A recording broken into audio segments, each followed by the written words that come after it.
Welcome to the Liberation Lab podcast, insights and interviews for the disruptive educator. I am honored to have my sis on. I'm going to let her introduce herself. So, why don't you tell the people who you are, what you do, and why you do it? Peace, everybody. I am Miss Marianna. I'm a social wellness practitioner. I operate in the home, school, neighborhood, and workplace, giving mental health tools, emotional hygiene practices, and overall social wellness lifestyle education for all ages. Yeah. So, um, I love the terminology there of emotional hygiene. And full disclosure, you blessed my school by coming out and doing all the things that you do, and you talked about just being emotionally funky Yeah. and things like that. Talk to us a little bit about the funk that can happen if we're not practicing emotional We hygiene. Kind of want the take them through funk. that. Hey, get off that funk. I get funky sometimes. We all get funky. I think that's probably one of the biggest personal and professional issues that we deal with when we're talking about our social wellness. It's easy to talk about mental health because when we talk about our mind, we sometimes detach that from our heart. And to me, it's amazing how so mental health has become trending so much. But I'm like, hey, that couples directly with our emotions and our emotional hygiene, right? So when we talk about hygiene, we talk about physical hygiene. People know exactly what we're talking about. It's our personal responsibility to purge and to cleanse ourselves of what we come in contact with, right? Physically, we can be the cleanest person, but you go outside, you interact, you work out, you do chores, just free radicals floating in the air sticks to our skin, gets in our nostrils, gets on our taste buds, right? The toxins in the environment, in our food. So I like to use that as the analogy oftentimes when we're talking about emotional hygiene, because a lot of us get sedity. And when we're in denial that we're funky when it comes to our emotions, that's when the mental health, it's hard to do the work mentally when we don't understand that that is connected to our emotions. So emotional hygiene is the phrase that I have been using for quite some time. And, people giggle about it, but it does allow us to quickly ground ourselves because the same way we all have to do our physical hygiene, we are all responsible for our emotional hygiene. And that works well when I'm talking to young kids, elementary students, high school, college students, and grown folks who think we are always so fresh and so clean. And we're not, including myself. I got to clean that. I got to clean that art out sometimes. Yeah, yeah. I love the self awareness of that. I find that there are generally two responses that I see more often than not when it comes to this emotional hygiene. One is, well, I'm not really an emotional person, Yeah. or folks that are, will kind of shun that side of things or look at emotions as weak or whatever have you. And then I also have this other camp where either they're justifying their emotional funk or they feel like their emotional funk is everyone else's responsibility. Like they need somebody else to clean them. Does Yes. that make sense what I'm trying to say there? Absolutely. I think no matter where we are on the spectrum, right? So there are some of us who think we are funk free. Some of us kind of, I would say, kind of wade in our funk and make that a part of our identity to get maybe some emotional reactions from people that would get people to be more responsible. All I'm saying is pull out the funkometer wherever you feel like it, no matter how you justify it. The bottom line is just like when we're infants, we're helpless. And there are times when it is someone else's responsibility to purge and cleanse us. But as we become adults, young adults, if we are blessed and fortunate to have adults around us to pour into us the skill sets and the tools necessary to purge ourselves, we are then responsible. I think when we're talking about people who may be experiencing denial, and I've been there before, right? And if I don't check myself and do my work, I can be there tomorrow, right? But I think what happens is people who justify making everyone else responsible for purging them is usually those are the people that actually just need help and don't know how to access it. Most of the time, when we don't have a ramp or access to garner whatever skill sets we need to take care of ourselves, we go outward and we blame everybody. And I think a lot of the times we won't have to justify behavior. We don't have to blame everybody. What it is I don't know how to do it. And if I don't know how to do it, we do what babies do. We have a tantrum. You seen the stinky baby with the saggy diaper before, right? Creating funk for everybody because they're funky, they're uncomfortable, they got an attitude, right? There's a lot of older adults running around with soiled emotional pampers on, blaming everyone else because maybe they didn't have someone teach them the skill sets to purge themselves, or they didn't listen to the individuals that they did have in their lives. But it's ultimately a level of discomfort. And usually what I find is just not knowing how to remedy that issue, not knowing how to decompress those emotions, to purge, to cleanse, and just to get the reset necessary to then make the mental adjustments. Yeah. Yeah, Yeah. it's to that point, a emotionally dysregulated adult cannot help regulate a child. It is almost, I would say in my experience, the adults who, whether it's a trigger point where they feel disrespected or they feel neglected or whatever the thing is, it comes up for them first.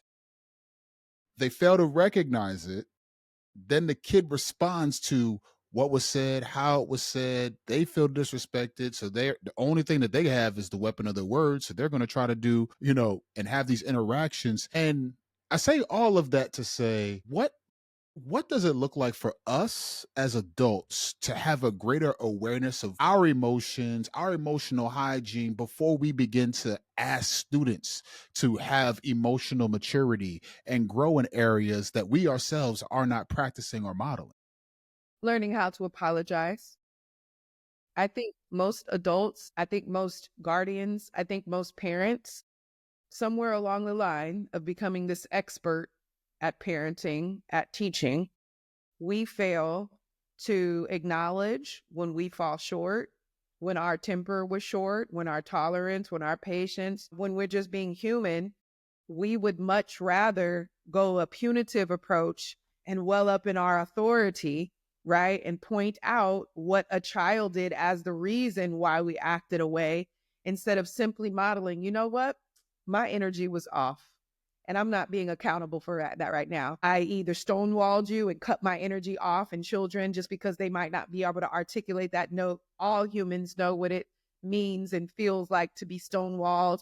What's wrong with you? Nothing. What's wrong with you? Nothing. Finally, it comes out after maybe having, a crack in the frame that allows, it to burst out. And so I think, and my own personal experiences working with my own daughter, but then also working with other young people, like being able to check myself in real time before denying it was probably the best thing that I could ever do. Now, whether or not somebody's willing to forgive you and move forward past that, but acknowledging the emotional funk in real time. And then not only acknowledging it, hey, I didn't sleep good last night. I have my own drama going on at home. I didn't have bandwidth and I handled you really short, or I cut you off, or I didn't give you energy at all. And I need to apologize for that, because that's not the character that I want to, represent. And that's truly not who I am. And I need to ask for your forgiveness. And I just want to make it clear that I was wrong.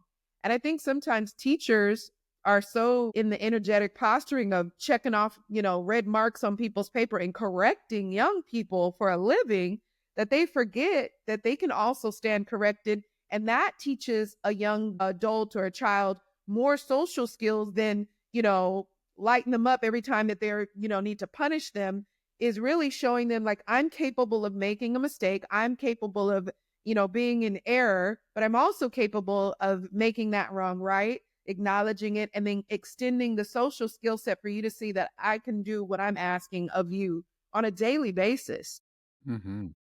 So I think just, parents and educators learning how to check themselves, because students and children don't often have the authority to check you. And oftentimes they'll be creative and they'll just act a fool. And then you can, as the adult, deflect on them acting a fool instead of being responsible for the funk that you brought to the situation. I think that is, I mean, nail on the head there, because I think about it even I tell on myself for those who are listening. I started teaching in Camden, New Jersey. For those who listen, they know I tell the story. But when I started teaching, I graduated teacher prep programs, realized I didn't know how to teach, and they hand you books and things, and the book that they handed me was a lot of high control methods. You Mhm. had to watch where students' hands were. Did they have a pencil in their hand within 30 seconds of coming into the classroom? Were they in their seats? And so I was Right. very high control, very high policing black bodies without igniting a black mind. And so when that began to happen, what I found was I got away with a lot because I looked like my students. And outside of those moments, we had rapport, but I was doing a lot of harm. Mm. And because I was doing a lot of harm, the way that the system is set up is because I was producing certain results, because students were improving in their scores, it would appear that I was being a great educator.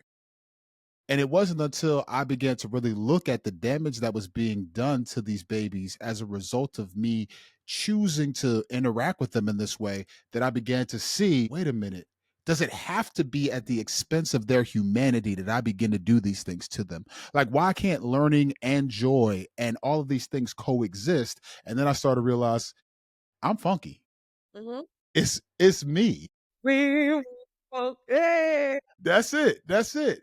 And to your point, I had to apologize. Yeah. Like, I had to turn, and thankfully I'm still in connection with so many of them. But every time I get a chance to talk to them and connect with them and see where they are now in their lives and things like that, I'm like, man, I am so sorry for how that all went I down. was tripping. You was tripping. But you know, that's the thing. Like we can't if we are to the point where we can acknowledge a school to prison pipeline, when we are at the point where we can acknowledge the founding institutions that created our educational systems, just like the Popo wasn't created to protect and serve.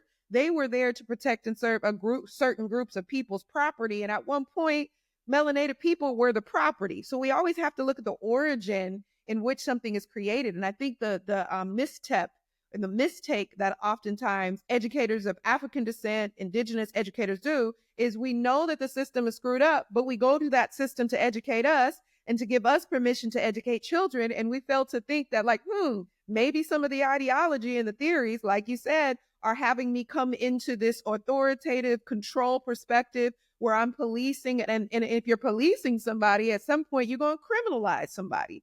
And a lot of the times, yes, we producing the scores because we want to produce, right? And that's what you want your property to do is produce a certain crop to be a better employee down the line. But the reality is when we're talking about this, we have to sit back and say, hey, I was educated by the very institution that didn't see me as a human being at some point in time in its inception. So I have to look at if I'm going to talk about the school to prison pipeline, and if I'm going to talk about the origins of the educational system, especially here in the Western world, I have to go through and do my purging, do my emotional hygiene, and see what assimilation and what things that I've picked up along the way that I think just because I have brown skin and I have the ability to connect culturally, but maybe they weren't producing good grades because we were really cultivating them. Maybe we were punking them and they were scared to get bad grades. And so all they learned how to do was regurgitate information. But there was no true engagement.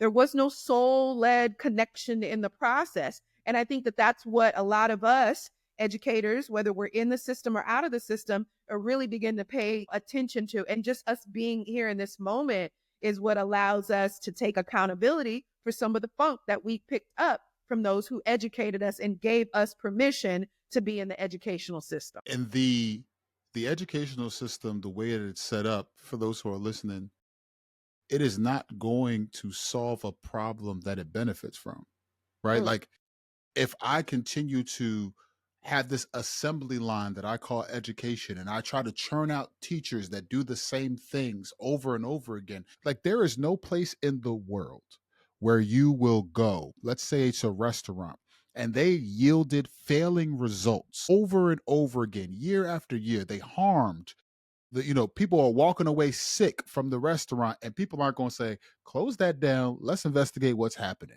yeah, Right, at some point, if it's one or two fish in the stream that are dying, you look at the fish. But if yeah. it's the whole family school of fish that's dying, sometimes you got to look at the water. What is Yes. happening in the environment? What are the root causes of what's happening here? And we fail to do that year after year. And then educators kind of get this, you know, free pass to continuously do harm. And I don't think any educator goes into the system and thinks, I'm going to perpetuate harm. I think they Yeah. go into it very much so like, love the kids. I want to help. I want to do this thing. And Mhm. then they get socialized, they get educated into, they have to conform to a system that is set up to continuously churn out the same results year Yeah. after year after year. Yeah. Which brings me to something I want to cue up for you, right? So we've talked about the funk, but now if I'm somebody that's listening, what does emotional hygiene even begin to look like? How do I get myself clean? What is that? Yeah. How can I even start that process? Well, it's interesting because a lot of what we are doing in terms of taking care of our mental health has been trending for the last 10, 15 years, right? Like, hey, we're now aware of this aspect of our total being. But I think one of the things that is missing is not just the emotional hygiene, but also too is looking at ourselves as whole beings and understanding that a lot of what we engage in terms of getting our education, whether we're getting it, whether we're giving it, is one thing that's missing is soul, the soul, right? And especially when you look at Black folks, indigenous people, that's the thing that they love, the soul food, the soul dance, the soul art, right? That's the pizzazz that connects us with that flow, with that deep essence of purpose and passion. And I think a lot of people, when it's time to do the cleanup job, they want to just work with the cerebral. If they're lucky, they maybe work with me and other people and start working with the heart. But that other element is the soul. And so to answer Mhm. your question, like, hey, when I need to purge and when I need to cleanse, okay, I might have anxiety, I might have depression, all these clinical words, but where am I afflicted in my soul? Where do I not feel whole in myself? Where do I feel disconnected from? Where am I feeling purposeless or invisible? Where am I not shining for myself? Because that will give us directives to an area where it's deeply connected to our mind and to our heart. And so I think sometimes if you can't get to it through the cerebral, if you can't get through it to the emotions, like you said, there are some people that I'm not emotional like that. I'm very logical, right? That oftentimes I've had people, even people, clients who I've had session with or groups, they're stone faced, or then you have the people that are crying all the time. Sometimes that's not the entry point that I want to take is the mental and emotional, but I could hit you in that soul. When I start speaking the truth of my soul and what I've had to do, and I'm not talking, don't get weird on me. I'm not talking about, religion, right? When I say soul, I mean our energy, AKA our energy. Where am I lackluster in my energy? Where am I lackadaisical? Where do I feel that disconnect? If we follow that arrow, right? It's a lot easier for us to start looking at, okay, what moments do I do feel that spark? Is it when I'm in nature? Is it when I'm in sports and being physical? Those are the places that usually if we go there, we go through the entry point of what fills our energy, what fills our soul. We're a lot less defensive and we're a lot less likely to justify what we mentally are in denial of or emotionally in denial of. And that's what I've had to bring into the teaching and then the self-exploration and self-awareness experiences is I might not always be able to get somebody on the same page intellectually or emotionally. But if I can get to that spark, which is usually what makes people feel comfortable and at ease, that everything else opens up. And that's just the opposite of what we do in institutional educational environments. It's always cerebral. If we're lucky, we get a little SEL, but because there's so much division in thinking that it has to be about religion. No, what does the energy feel like? And that's why these little kids are gravitating to meditation. Everybody thought, oh, kids won't be still. I see all the little videos with little kindergartners, woo style. They love it. That's why, when you do have the certain types of maybe Montessori or, style schools where their hands are in the earth, or they're able to participate in the arts and they're able to participate in sports where their body is connected with a high energy force field, they're a lot likely to not have behavioral quote unquote issues. They're a lot likely to be able to be open minded and open hearted to whatever else it is we want to pour into them. So I would say Mhm. for someone who is looking like, how do I purge myself? First, get your energy right. Go to the environments or do the activities that open you up, that lift your energy, so that when you're ready to do that mental and emotional work, you have the energy to fortify you. So you're not trying to fight and you're willing to go with the flow and explore without that blockage. That's what I would say to a person. And then the other thing I would say, and this is just going to be plugging my book, get my workbook on your shit, right? The acronym for SHIT is Some Healing in there. And it's only a 50-page workbook, and it helps people go through some of the basic stops necessary. And then by the time they get through looking at maybe any trauma they've had, the reactions, you can do that self-assessment. So it's not a doctor or your boo thing or your relatives telling you. You get to do your own self-assessment in your little private tent. And then by that time, you can get prompted to whatever modalities or professionals that can help you do the continuum of that purging. Yeah. When you came and you gave the books, and then I had the extra one because nobody wanted to, and I was like, oh yeah, I'm about to do it. One of my teachers asked me for it, so I gave it to him. So I got to go back to your website I and get got one. you. Okay, good. Good happen. So for those who are going to do that, that'll be in the show notes. Make sure you go down to the show notes, you click that link, and you go ahead and you purchase that workbook. Thank you. Thank Uh, you. the it's interesting to hear the piece about knowledge of self and knowing your energy and what fuels you and all of that, because in education we typically we're told, about child psychology, we're told about developmental theory, we're told about Maslow before Bloom, and all of these different things that we are taught ingrained in us. So we come into the profession with almost, I'm going to use the analogy of a PhD in how do I see everybody else, but fail to get a GED, if you will, in ourselves. You better drop them bars. And so here we are in a very people driven, humanistic, like there's a human element, a very human element to education, and we miss it all because we don't know ourselves. We Yes. don't look in the mirror, right? And here's the thing, like it's similar to, those close knit, those tight relationships you have with whether it be a friend or your significant other, partner, whatever you have.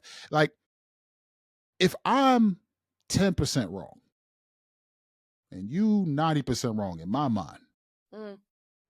I don't want to apologize for my 10. You better apologize for your 90 You're more wrong before than me. right. And so then it becomes this measuring contest of who's more wrong, who's going to admit it right, and all these different things, Yeah. because I won't own my own stuff, right? I won't free myself. I won't own my own shit. You hear what I'm talking about? Well, that's interesting because I find most educational institutions to be extremely judgmental. Extremely judgmental. Talk about it. Extremely judgmental. You have what it already exists is the educational hierarchy, where I'm going to say this loud and clear. I have worked with young kids, young brothers and sisters from the hood, and I've worked all the way in corporate spaces and foundations with millionaires all around the world. And you know what? The people with the most education are the most judgmental and have the lowest confidence. Wow. Have the most imposter syndrome. And while they're suffering with it on their selves on the inside and projecting how they have it all together, everybody's judging each other because their makeup was created in an environment based on judgment. So you got an 82% and you got a 97%. Oh, you got your master's degree before me. And that's what I mean. Like there's these levels that we're trying to obtain. Again, school to prison pipeline. Who's the warden? Who's your master? Who's your daddy, right? Who's going to play the best, right? And so there's so many different elements and layers. And this is not to be confused with dissing the power of higher education. But I think when we're working with institutions, again, at one point in time that wasn't created for us or by us in Western worlds, right? When my mother taught me a long time ago, I can't remember what tribe or what specific group, but in Africa, when they start seeing that baby playing with the pen, they put them with the scribes and they go do a rites of passage and they start working with them. If the baby's picking up the tools and the building block, if the baby's weaving, now I'm not saying this is all African cultures, but the idea is having a holistic experience based on that child's interest, not on this competition, not on this judgment, not how right or wrong you are in this percentile. a holistic experience is what builds confidence. And so I Hmm. see people going up through these ranks, working through these judgments of themselves, of judgments of others based on how well they achieve this accolade. And then they may even mess around and create a great career and make lots of money, but they're not connected on a soul level to what they do. There are actually Hmm. a lot of people suffering and feeling the opposite. And so I just feel like when we're looking at educational institutions, we have to look beyond some of the more traditional routes and start looking holistically at what fits this child. My mother knew at a young age I was a performance artist. She found we was broken in the hood. She found every community center, every theater project. I could model, lip singing, talent contests. Then she found a center for creative expression, which at the time it was like Fame. I don't know, if you remember the show Fame back in the day, Hmm. but it Hmm. was a center for the arts. She understood the power of putting me in an environment where I can thrive. Now, as I elevated into other schools and they started taking certain programs out, I didn't do so well.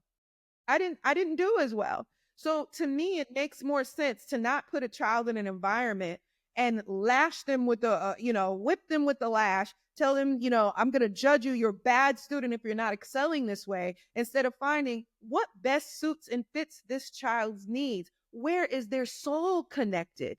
And once they find that soul connection, they feel confident, they feel empowered, and then that carries over to other subjects and environments that maybe isn't their favorite, or they don't see as much value in it, but they have value in themselves and they're more receptive to learning other things in other environments.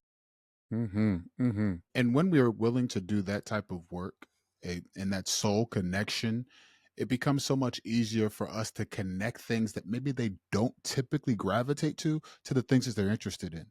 Yeah, Countless absolutely. conversations I've had with the young people I get to serve about how math is involved in things like basketball, Hmm. right? They're like, no, and I'm like, oh my gosh, if I shoot the ball like this and I go straight up and down, that's not the right trajectory. That's a math term. Let's You talk see him about it, hit that right? 360 and dunk on him. Right, right.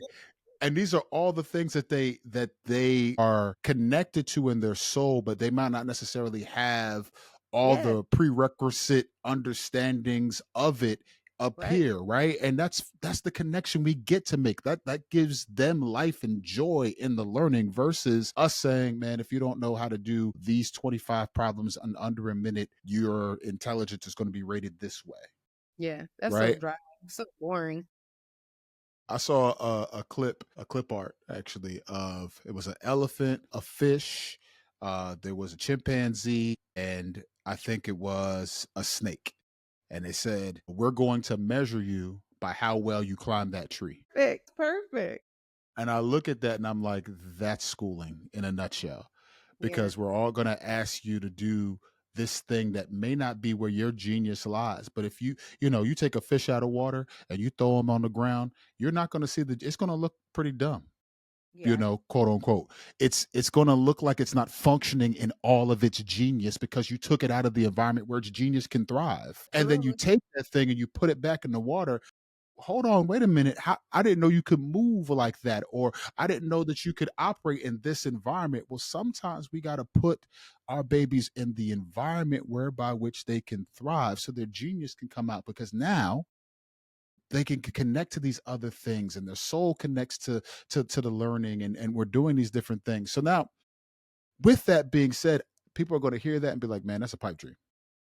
Because at the end of the day, I got to wake up and I still got to go back to the school who may not have a school leader who's trying to connect with folks like Miss Marianna and have her come out and talk to and do her thing so people can get connected to self and all of that. They not may not be there. Shameless plug, invited to your school. So I want to ask then, with that being the ideal, how do we connect folks to these little pictures of this soul connection, these little pictures, if you will, of this emotional wellness and hygiene while we're operating in spaces that may not support it all the way? How can we do this in ways that may be more realistic for the listener who's hearing and maybe cynical, if you will? Yeah. Well, for the person who might hear that and say, oh, that's just a pipe dream, every time you say that's a pipe dream, also say you're contributing to the school to prison pipeline. That would be the first thing I say. Because what you're saying is you are a hopeless individual, that you are rendering yourself powerless, and that you are not nurturing your creativity with the level of education and somewhat authority that you have to bring programming into the classroom. And I hear a lot of people say, oh, well, I got to get past the STAR testing and the required testing and all this and that. I can do an enrichment activity that lasts 10 minutes that can change a young person's mind, that can open a young person's heart, that can help them connect to their soul. If we're really going to think that we have children in our classrooms for more hours than a parent has with their adult on a day-to-day out of a 7-day week, you got this young adult from 8 a.m. or 9 a.m. till 3 o'clock every single day, and you can't be creative and find the spark. The reason why you say you love children, which means you're there because you want to be a part of their human growth and development, and you can't squeeze in a culmination of 30 minutes in a week, whether that's 5 minutes every day, 7.5 minutes every day, to do something that sparks their creativity, their passion, their joy. No wonder why they don't like you as a teacher. You're not exciting. You're not passionate. You're not a joy to be around. You're concerned about producing grades. You're concerned about a quota. And if you can't be creative like countless generations of some of the most amazing teachers, especially like in HBCUs, right? Who, yes, I got to get this content to you, but I'm also going to slide in that Tupac verse. I'm also going to slide in that Shakespeare and some of the creative wordplay. I'm going to actually throw up the lyrics of some of the lyrics to some of your songs. And let's look at those were the small activities that some of the greatest teachers did for me. And it didn't take every day of the week. Right? That teacher that put up what's the picture with the clock melting over the tree? And, what's your interpretation of Yeah. this? I don't remember what that artist is, but we all, us from the 80s and the early 90s, we remember that. Those created thoughts, critical thinking, conversations. We don't need to wait to just get to college to get to those specialty classes to do that. And so I would say to that educator that is concerned about the school to prison pipeline, but also feel like it's a pipe dream to bring your passion back in the class, don't just go for the continued education to keep your degree on point. Continue to put yourself in learning environments as an educator. What I notice is that as soon as people become teachers and get that degree, they think they're done learning. You should be going to as many workshops and facilitations in the communities. You should be going to festivals where you can learn about your different students' cultures and bring it back so they get excited that you know about it and ask them to speak on it. That takes 5 or 10 minutes. That you can do a pizza party once a month and you can't do that. You can't show an excerpt of a play or do a science project, even if you're not a science teacher, to show the cycle of life and purpose. These are things that contribute to human growth and development, that have life lessons that most of the kids, by the time they get to high school and college, are mad that we didn't teach them. Mm-hmm. Mm-hmm. They're very frustrated with us. There's actually, it's funny you say that. There's actually a case pending because a young lady went through and matriculated an entire school system, graduated with honors. She got to college based off of that, and she can't read or write at the level at which she should be able to. She get $1 million. Yeah. Look, let me get Yeah. it. Let me find out how I can get a piece of that. Make that a class action suit. You know what I'm talking Let's about? join in. But I was born in 79. I came at the tail end of when, vocational education was on point. I'm at the tail end of it, but that gave confidence. So even if it wasn't this, pipe dream and this soul certified lesson, right? Just having them have a vocation and having that within the school system. Brothers was carpenters, sisters could sew, photography, all of these different vocations within the school system. It allowed them a level of confidence and the ability to take care of their livelihood. And that created a lot more, fulfilled human beings that had some sort of purpose. And you had the choice to pick that. It usually started off as like a elective, right? But then once you dabbled in it, it's like, okay, now you can join the full program. Carpenters, welding, mechanics. So those are just a few. So I think that, it doesn't always, if it's not cerebral, if it's not emotional, if it's not soul-led, then vocational. That to me sounds like a holistic educational experience. Yeah. And that was Yeah. what would be fair. That's what would produce less angry, disconnected, unsatisfied, young people that are just like that woman, matriculating through these processes and ain't got two pennies to rub together, no self-esteem, no confidence, and then expected to pay 3 times the rent For to for live every something that day. may not. That's it. That's it. I want to ask one more question, and then as we round out our time, uh, here's what I'm thinking. I'm thinking about um, the young man that you had an opportunity to connect with in a recent video that I saw, who he never or he had rarely got the opportunity to share where he was hurting from and why he acted out in the class, and he shared about his dad and things that were really going on in a real way.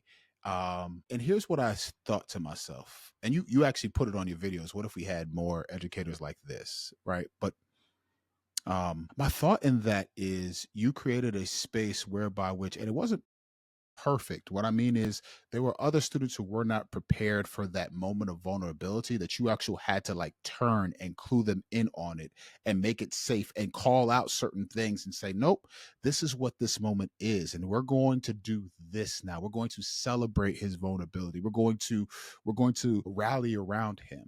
That takes a level of skill. It takes a level of understanding, knowledge of self.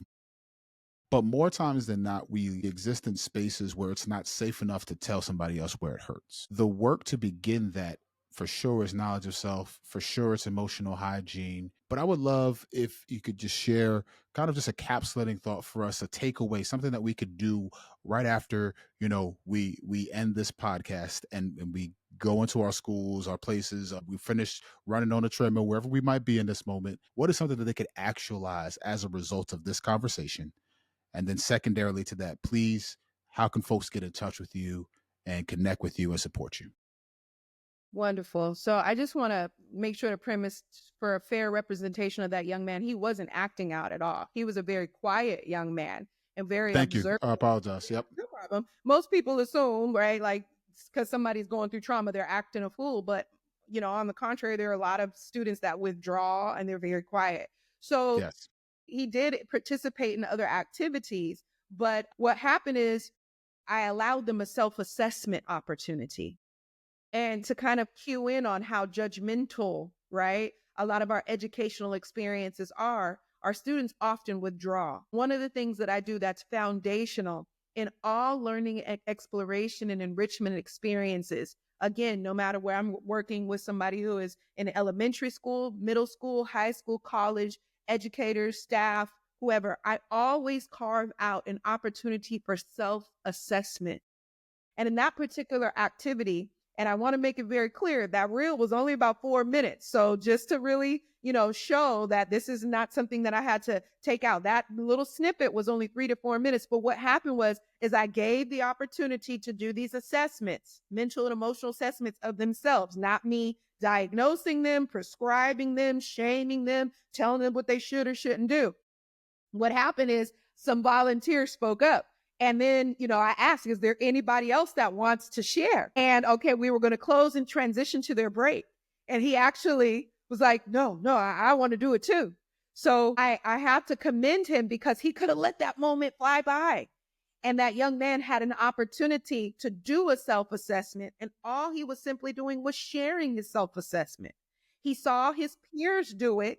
He didn't want to miss the opportunity. And he shared, and he ended up being a model example of what it's like to not just be Yeah. vulnerable, because we have to be careful about saying vulnerable. When we really look at the definition, it means I'm unsafe, I'm unarmed. What it is I'm not trying to necessarily get people to be vulnerable. I'm just trying to get people to be open, because you can open to the degree that you feel safe, not just let it all hang out and hope that there isn't somebody in the room taking the opportunity to harm you. He opened himself up. And then, like That's you good. said, I was able to simultaneously, which I think a lot of the times people, I make it look so easy, but I am doing 2, 3 different things. I'm locked in with this person doing a semi session. Then I'm having to turn and hold his attention, then talk to his homeboy, then talk to the students, and they're all giggly smurfs at this age, right? So any one thing blows in the Absolutely. wrong direction. And I have to Yeah. be able to be firm, but not controlling. And so I would say, to educators, wherever you are listening, to parents, wherever you are listening. Allow your youth an opportunity to do a self-assessment before you judge them, before you grade them, before you correct them. Give them the opportunity to recognize what they're thinking, what they're feeling, and where that may be, what experience that may be rooted in. They are very self-aware. We simply don't give them as much opportunities as they need to do the self-assessment, and then we can simply assist them when it's time for them to go through the self-expression process. And that's really all I'm doing. I don't go in there reading the kids and telling them, right? Well, I might get a little sassy with them and they love it too because they feel connected to, I go beyond being a teacher and I become an auntie. So I would say to you, educators, allow your students to assess themselves, because that's how we start to diminish the guilt, the shame, and the embarrassment. And then everybody can look at each other and say, oh, we all got a little something, something that we're working on here. Now we can support each other, and we're getting back to that holistic and collective experience instead of singling people out and judging people for being at different levels on whatever spectrum and the activities that you're educating them with. So yeah, that's what I would say. That's good. I love the vulnerability versus being open. Yeah.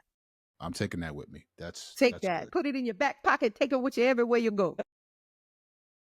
For Very those who good. are listening and this is the first time that they are tapping into your genius and what you do, please tell folks how they can connect with you, support you, and all the good stuff.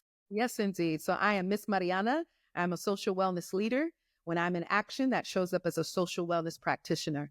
I serve the home, school, neighborhood, and workplace. I'm available for one-on-one coaching for both personal and professional development, with some of that soul connectivity necessary for us to do some of the trauma healing, some of the inner child work and the shadow work along the way. I also do facilitations for school environments, for institutions, for organizations, foundations who really want to offer their students, their staff, and their faculty opportunities for self-exploration to overcome any of the blockages that they have individually, which also helps them in their larger collectives to be more aware and how they can be more supportive and have overall social wellness. So you can check me out at missmarianna.today. You can also see snippets and highlights of my work online at my handles are Miss Marianna. I also have a workbook materials, the workbook Own Your SHIT, which means some healing in there. It's a 50-page interactive workbook with charts and graphs, so you can do some of those self-assessments. And then I also have a workbook, a super safety heroes workbook, which is also a children's interactive workbook to help them be safety focused and also create conversations in the family. This world is changing very fast, so safety of the body, the mind, the heart, and the soul is very important. So I am so grateful to be here. Thank you for, having a little time. As one of the little youngsters said the other day, you ain't got no problem with the brain picking. Thank you for picking my brain and allowing me to share. And for those of you listening abroad, I look forward to working in partnership with you and serving you in the years to come. Give thanks. Well, first of all, let me just say thank y'all so much for tapping into this episode. Miss Marianna is the real deal. I've seen her in action. We've been connected for some time. And so if you have not had the opportunity to tap into her genius, I'm going to ask you, please go to her website. Please support her work. And in so doing, you'll see the benefit yourself. And so I want to commend that to every single person. And thank you again, my sister, for being here, for sharing space. I do appreciate you greatly. Give thanks. Peace.